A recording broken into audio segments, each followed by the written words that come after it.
سلام دوستان من. امروز هم میخوام براتون یه غذای اصیل گیلانی درست کنم به اسم بابیشکا که مخصوص ما گیلانی هست. اولین بابیشکایی که میخوام براتون بذارم بابیشکای گوشته. پس میریم با هم ببینیم. اول 3 عدد پیازمون که داریم از وسط نصف کنید، پوستشو بگیرید و بعد به صورت نگینی خردش کنید.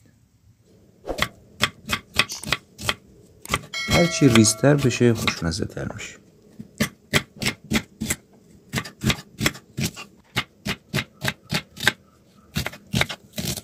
بعد گوشتمون رو میذاریم بپزه. حدود 1 ساعت و نیم بذارید با شعله کم.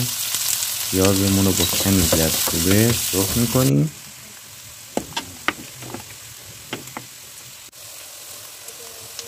میریم سراغ گوجه به صورت مکعبی چند قسمت کنید، ریز ریز نکنید.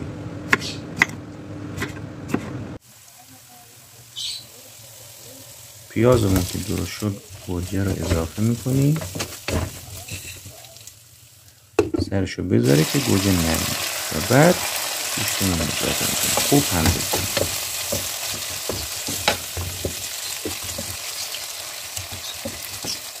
الان میتونید نمک و فلفل اضافه کنید با کمی آب لیمو.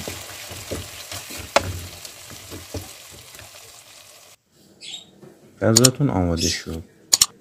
بابیشکای گیلان یا همون غذای روسی.